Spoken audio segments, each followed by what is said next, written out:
Hello aspirants, welcome to our channel T R solution academy. আমি সুমিত অধিকারী। আজকে আমরা WBSSC group C এবং D এর প্র্যাকটিস সেট 11 নম্বর সলভ করব। ঠিক আছে, চলো দেখি, শুরু করি আজকের ক্লাস। আচ্ছা, ফার্স্ট কোশ্চেন কি বলেছে? কোনো পরীক্ষায় এ বি এর থেকে 10% কম নম্বর পায়, বি সি এর থেকে 25% বেশি নম্বর পায়, সি ডি এর থেকে 20% কম নম্বর পায়। যদি এ 500-র মধ্যে 360 পায়, তবে ডি কত নম্বর পেয়েছে? আচ্ছা, এ আছে, বি আছে, সি আছে, ডি আছে। এ বি এর সাথে রিলেটেড, বি সি এর সাথে রিলেটেড, সি ডি এর সাথে রিলেটেড। ডি কারোর সাথে রিলেটেড না, তাহলে ডি কে আমি 100 ধরে নেব। এইবার সি এর মান বের করব। সি ডি এর থেকে 20% কম নম্বর পায়, তাহলে সি যদি ডি এর থেকে 20 কম পায়, তাহলে ডি এর 80% পাবে। 100-র 80% মানে 80, তাহলে সি 80 পেল। এবার বি সি এর থেকে 25% বেশি নম্বর পায়, তাহলে বি সি এর থেকে যদি 25% বেশি নম্বর পায়, তাহলে বি সি এর 125% নম্বর পাবে। তাহলে 80 এর 125% কত হবে? 25 দিয়ে করলে 5, 25 দিয়ে করলে 4, 4 দিয়ে করলে 4 20 80, 5 20 কত? 100, মানে বিও আমার 100ই পেল। ওকে, আচ্ছা, এইবার লাস্ট ফার্স্ট কি বলেছে? এ বি এর থেকে 10% কম পায়, তাহলে এ যদি বি এর থেকে 10% কম পায়, তাহলে বি এর 90% পাবে। 100 90% মানে 90 পাচ্ছে। ওকে, এইবার যদি এ 500-র মধ্যে 360 পায়, তার মানে এ দেখতে পাচ্ছি আমি 90 ইউনিট নম্বর পাচ্ছে, আর এর ভ্যালুই কোশ্চেনে বলে দিয়েছে 360। তাহলে 90 এর ভ্যালু 360 হলে একের ভ্যালু 4 নং 34 4। তাহলে ডি আমার কত নম্বর পাবে? ডি 100 ইউনিট নম্বর পেয়েছে। একের ভ্যালু 4 হলে 100-র ভ্যালু 400, তাহলে ডি আমার 400 নম্বর পেল। সি অপশনটা কারেক্ট অ্যান্সার। ওকে, নেক্সট কোশ্চেন। একটি ব্যাগে 1 টাকা, 50 পয়সা এবং 25 পয়সার মুদ্রা মিলিয়ে মোট 175টি মুদ্রা আছে। যদি তাদের মূল্যের অনুপাত সমান হয়, তবে ব্যাগে মোট কত টাকা আছে? মোট মূল্যের মানে মোট তাদের মূল্যের অনুপাত সমান মানে কি? 1 টাকাও যা 50 পয়সার যতগুলো মুদ্রা আছে, ধরো 50 পয়সার এক্সট্রা মুদ্রা আছে, একে গুণ করলেও 1 টাকার সমানই বেরোয়। 25 পয়সার মুদ্রা ধরো ওয়াইটা আছে, একে গুণ করলেও 1 টাকাই বেরোয়। মানে মূল্যের অনুপাত সমান মানে যে ধরো যত সংখ্যক মুদ্রা আছে, তো তার মধ্যে 1 টাকারটা যতগুলো আছে, 50 পয়সার যতগুলো আছে, 25 পয়সার যতগুলো আছে, সবাইকে মিলালে প্রত্যেকটা সেম টাকার পরিমাণটা সেম হবে। ঠিক আছে, তাহলে এটা কিভাবে করব? 1 টাকা আছে, 50 পয়সা আছে, আর 25 পয়সা আছে। 1 টাকার মধ্যে যদি একটা নিই, তাহলে 1 টাকা হচ্ছে। 50 পয়সার মধ্যে যদি দুটো নিই, তাহলে 1 টাকা হচ্ছে। 25 পয়সার মধ্যে যদি 4টে নিই, তাহলে 1 টাকা হচ্ছে। তাহলে ওদের মুদ্রার অনুপাতটা 1:2:4 হবে। তাহলেই দেখো টাকার পরিমাণটা সমান। 50 পয়সা যদি দুটো নিই আমি, তাহলে 1 টাকা হচ্ছে। 1 টাকার মধ্যে যদি 1 টাকা নিই, 1 টাকার মধ্যে যদি একটা নিই, তাহলেও 1 টাকা হচ্ছে। 25 পয়সার মধ্যে যদি 4টে নিই, তাহলেও আমাদের 1 টাকাই হচ্ছে। তাহলে মুদ্রার অনুপাতটা 1:2:4। তাহলে ধরে নিচ্ছি 1 টাকার মুদ্রা আছে 1 ইউনিট, 50 পয়সার মুদ্রা আছে 2 ইউনিট, 25 পয়সার মুদ্রা আছে 4 ইউনিট। তাহলে তিনটে মিলে কত হচ্ছে? 2 আর 1 3, 3 আর 4 7 ইউনিট আমার টোটাল মুদ্রা সংখ্যা। এটার ভ্যালুই কোশ্চেনে বলে দিয়েছে 175টা মুদ্রা আছে। তাহলে একের ভ্যালু কত? 175/7। তাহলে 7 দুগুণি 14, 15 16 17 35, 5 7 35, তাহলে 25। তাহলে একের ভ্যালু যদি 25 হয়, এবার আমরা এখান থেকে বের করি। একের ভ্যালু 25, তাহলে 2 এর ভ্যালু 25 দুগুণি 50, তাহলে 4 এর ভ্যালু 4 25 100। ওকে, এবার আমাকে বলেছে তবে ব্যাগে মোট কতগুলো মুদ্রা আছে? 25টা 1 টাকার মুদ্রা আছে, মানে 25 টাকা। 50টা 50 পয়সার মুদ্রা মানে 25 টাকা। আর 100টা 25 পয়সার মুদ্রা মানে 25 টাকা। এটা ছাড়া তুমি ডিরেক্টলিও কি করে বের করতে, যদি এত কিছু বের করতে না হতো? ধর এগুলো মুছে দিলাম। তুমি পেয়েছো যে একের ভ্যালু 25টা, মানে 1 টাকার মুদ্রা আছে 25টা। 1 টাকার মুদ্রা যদি 25টা হয়, তাহলে ক টাকা হচ্ছে? 25 টাকা। আর কোশ্চেনে বলেই দিয়েছে তাদের মূল্যের অনুপাতটা সমান। তাহলে 1 টাকা যদি মিলে 25 টাকা হয়, 50 পয়সারও যতগুলোই মুদ্রা হোক আমার 25 টাকাই হবে। 25 পয়সারও যতগুলোই মুদ্রা হোক আমার 25 টাকাই হবে। তাহলে 3টে 25 যোগ করলে 3 25-এ 75 টাকা আমার কাছে আছে, মানে এ অপশনটা কারেক্ট অ্যান্সার। ঠিক আছে, চলো নেক্সট। 10 বছর আগে এ এর বয়স বি এর বয়সের অর্ধেক ছিল। প্রেজেন্টের থেকে 10 বছর আগে কি ছিল? এ এর বয়স বি এর বয়সের অর্ধেক, মানে 1:2। আচ্ছা, বর্তমানে তাদের বয়স অনুপাত 3:4, এটা হয়ে গেল 3:4। তাহলে তাদের বর্তমান বয়সের সমষ্টি কত? আচ্ছা, এখান থেকে দেখো, প্রথমে 1 থেকে 3 ইউনিট হয়েছে, কত ইউনিট বেড়েছে? 2 ইউনিট বেড়েছে। 2 থেকে 4 হয়েছে, কত ইউনিট বেড়েছে? 2 ইউনিট বেড়েছে। আর অ্যাকচুয়ালি -10 বছর থেকে প্রেজেন্ট এজ, মানে 10 বছর বেড়েছে। তাহলে 2 এর ভ্যালু কত? 10 বছর। একের ভ্যালু কত 5 বছর, তাদের বর্তমান বয়সের সমষ্টি কত 3 আর 4 7 বছর, মানে 7 ইউনিট আর কি। একের ভ্যালু 5 বছর হলে 7-এর ভ্যালু 5 7 35 বছর। এইবার একটা কথা, 35 অ্যান্সার পেলো তো, এত কিছু আমার করার দরকারই ছিল না। এগুলো আমি যদি বাদও দিই, আমি যদি এগুলো কিছু নাই করি, সিম্পল ব্যাপার, এগুলো কিচ্ছু আমি ডিফারেন্স নিলাম না। বর্তমানে তাদের বর্তমানের বয়সের সমষ্টি বলেছে 3 আর 4 কত 7, তাহলে বর্তমান বয়সের যে সমষ্টিটা বেরোবে সেটা 7-এর একটা গুণিতক বেরোবে। এবার অপশন টেস্ট করো, 20 7 দ্বারা ভাগ যায় না, 25 7 দ্বারা ভাগ যায় না, 30 7 দ্বারা ভাগ যায় না, একমাত্র 35 আছে যেটা 7 দ্বারা ভাগ যায়। তাহলে একবারও বলতে পারি যে ডি অপশনটা সঠিক উত্তর, যদি অপশন টেস্ট করি আর কি। ওকে, চলো নেক্সট। সরল সুদে রাখা একটি নির্দিষ্ট পরিমাণ টাকা 2 বছরে 720 টাকা এবং 7 বছরে 1020 টাকা হয়, তাহলে আসলের পরিমাণ কত? আচ্ছা, একটা টাকা সরল সুদে 7 বছরে 1020 টাকা হয়েছে আর 2 বছরে 720 টাকা হয়েছে। এর মধ্যে প্রিন্সিপাল আছে প্লাস 7 বছরের ইন্টারেস্ট আছে, এর মধ্যে প্রিন্সিপাল আছে প্লাস 2 বছরের ইন্টারেস্ট আছে। কারণ কি বলেছে 2 বছরে এত টাকা হয়েছে, মানে সুদে আসল ওটা। তাহলে যদি আমি ওপরটা থেকে নিচেরটা মাইনাস করি, 7 থেকে 2 5 বছরের ইন্টারেস্ট পাবো, কত পাবো 0 0 3 300। তাহলে 1 বছর ইন্টারেস্ট কত 300/5, মানে 5 6 30 60। তাহলে 2 বছরের ইন্টারেস্ট কত 6 দুগুণী 12 120 টাকা। এবার এই যে 2 বছরে 720 টাকা আছে, এর মধ্যে প্রিন্সিপালও আছে আবার 2 বছরের ইন্টারেস্টও আছে। এর থেকে যদি আমি 2 বছরের ইন্টারেস্ট 120 টাকা বাদ দিই, তাহলে যেটা পাবো সেটা আমার প্রিন্সিপাল বা মূলধন। তাহলে আসলের পরিমাণ কত 600 টাকা, মানে বি অপশনটা কারেক্ট অ্যান্সার। ঠিক আছে, নেক্সট। দুটি ট্রেনের গতির অনুপাত 7:8। যদি দ্বিতীয় ট্রেনটি 4 ঘন্টায় 400 কিলোমিটার যায়, তবে প্রথম ট্রেনটির গতিবেগ কত? আচ্ছা, দুটো ট্রেনের গতিবেগ 7:8। দ্বিতীয় ট্রেনটি 4 ঘন্টায় 400 কিলোমিটার যাচ্ছে, 4 ঘন্টায় একটা ট্রেন 400 কিলোমিটার যায়, তাহলে 1 ঘন্টায় ট্রেনটা 100 কিলোমিটার যাবে, মানে দ্বিতীয় ট্রেনটার গতিবেগ 100 কিলোমিটার পার ঘন্টা।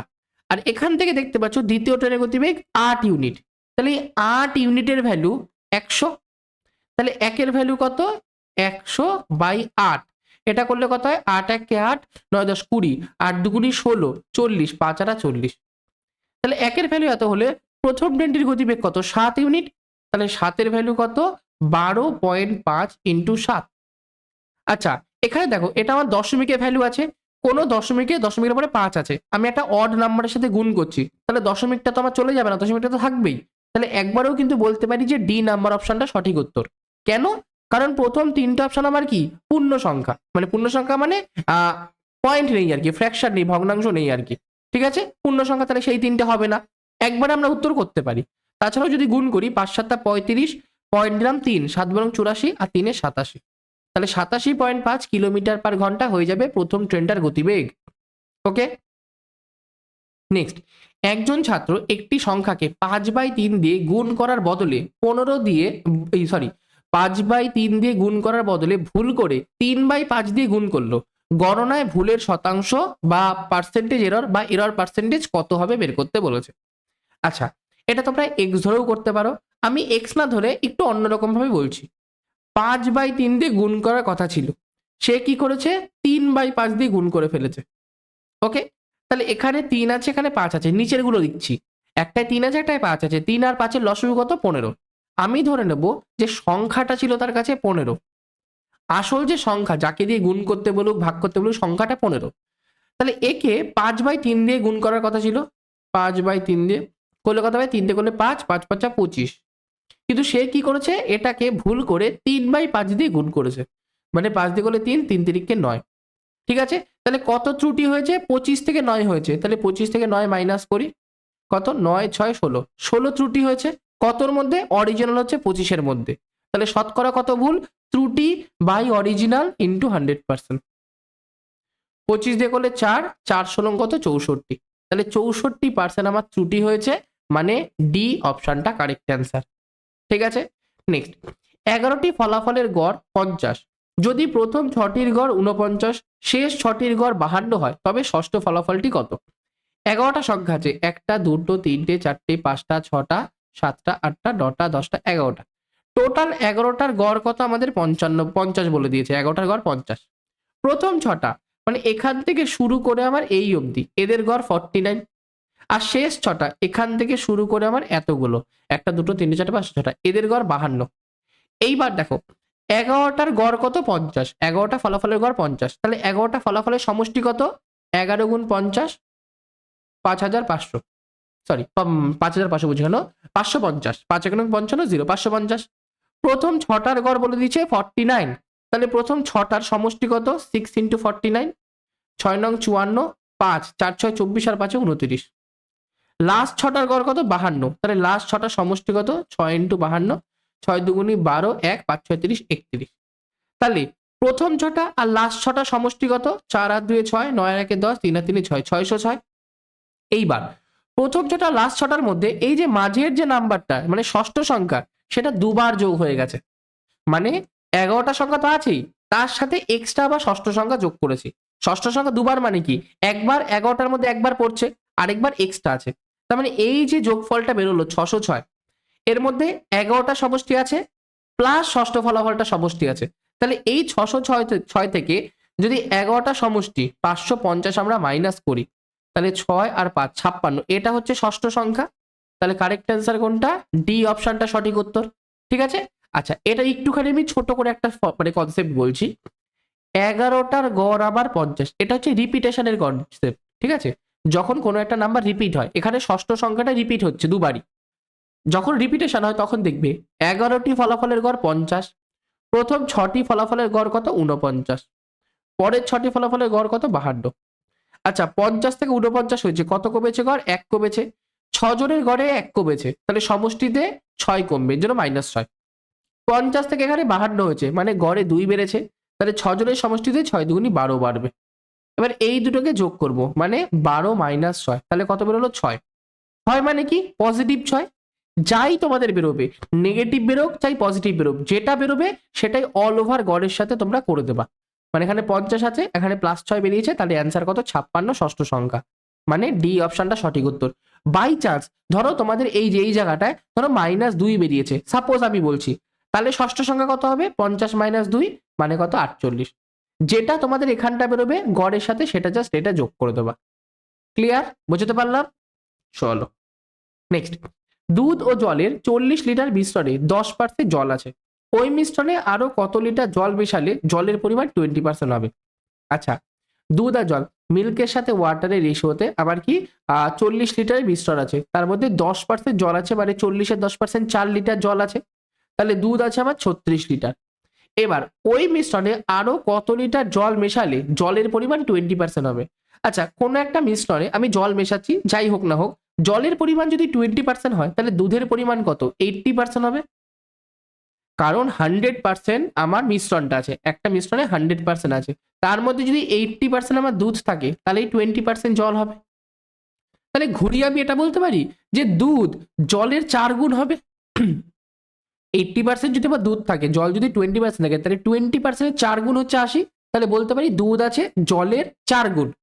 এটাকেও যদি উল্টে বলি যে জল আছে দুধের 1/4 গুণ, বলা যায় যে জল যেটা 20% সেটা কি দুধ আছে 80%, তার 4 ভাগের 1 ভাগ, মানে ভাগ 4 করলাম। তাহলে এখান থেকে দেখো দুধের পরিমাণ 36 আছে, ঠিক আছে, তাহলে জলের পরিমাণ কত হলে 20% হবে? 36/4, তাহলে 4 নং 36।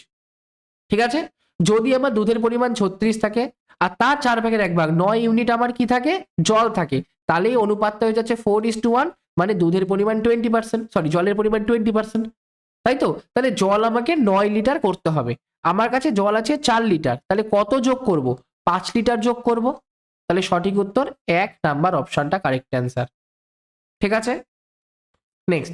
9,500 টাকা এ বি সি এর মধ্যে এমন ভাবে ভাগ করা হলো যাতে এ এর অংশ ইস টু বি এর অংশ, এ ইস টু বি কত? 5:2, আরেকটা বি ইস টু সি আমার কত বলে দিয়েছে? 7:11, 7:13 হয়, তাহলে বি কত টাকা পাবে? আচ্ছা, সবার আগে প্রথমটাতে বি আছে 2 ইউনিট, এখানে আছে 7, এখানে আছে বি 7 ইউনিট, দুটো সেম না, তাহলে সবার আগে বি কে সেম করতে হবে। কি করে সেম করব? 7 দুগুণি 14, এটাকে 7 দিয়ে গুণ, এটাকে 2 দিয়ে গুণ।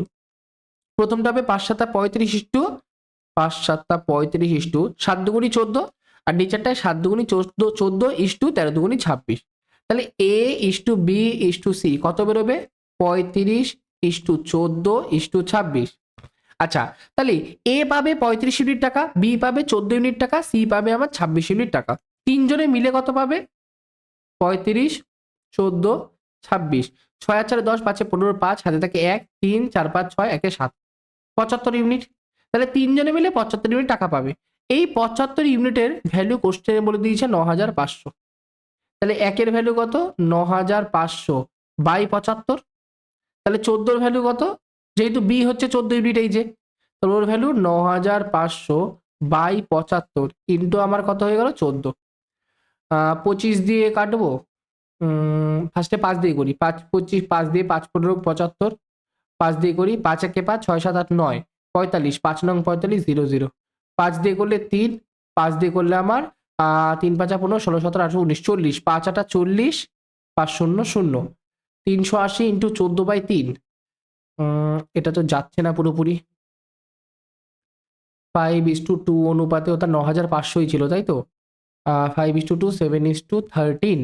তাহলে 7 দিয়ে 5 7 35, 7 দুগুণে 14, আর এটা 7 দুগুণে 14, 13 দুগুণে 26। তাহলে 35 14 26, 5 আর 4 9 আছে 15, 5 থেকে 1 3 4 5 6 7, 75 এর ভ্যালু এটা আসছে। এটা আচ্ছা, যদি আমি 14টাকে অ্যাপ্রক্সিমেটলি যদি 15ও ধরে নিই, তাহলে কত হচ্ছে? 3 দিয়ে 3 5 15, 5 0 0, 5 8 40, 4 3 5 15 16 17 18 19। তাহলে 1900 থেকে একটু ছোট বেরোবে। 1900 থেকে ছোট কোথায় আছে? 1900 থেকে ছোট কিছুই নেই। তাহলে কোশ্চেনটাতে কোনো একটা এরর আছে, ঠিক আছে? হয় এখানটা 9500 হতো না, বা অন্য কোথাও আমাদের রেশিওতে কোনো তাহলে গন্ডগোল আছে, ঠিক আছে? এটা স্কিপ করো, তাহলে একটু কোশ্চেনে গন্ডগোল আছে। পরের কোশ্চেন, একটি ক্লাসের ছাত্রদের গড় বয়স 16 বছর, ছাত্রীদের গড় বয়স 15 বছর। পুরো ক্লাসের গড় বয়স 15.5 বছর হলে ছাত্র ও ছাত্রীর সংখ্যার অনুপাত কত? আচ্ছা, একটা ক্লাসে ছাত্র আছে, ছাত্রী আছে, দুজনের আলাদা আলাদা গড় বয়স আর মোট গড় বয়স দিয়ে দিয়েছে। তাহলে ছাত্র ছাত্রীর সংখ্যার অনুপাত বের করতে বলেছে। কি করবো? আমি তো জানি না কতজন ছাত্র আছে কতজন ছাত্রী আছে।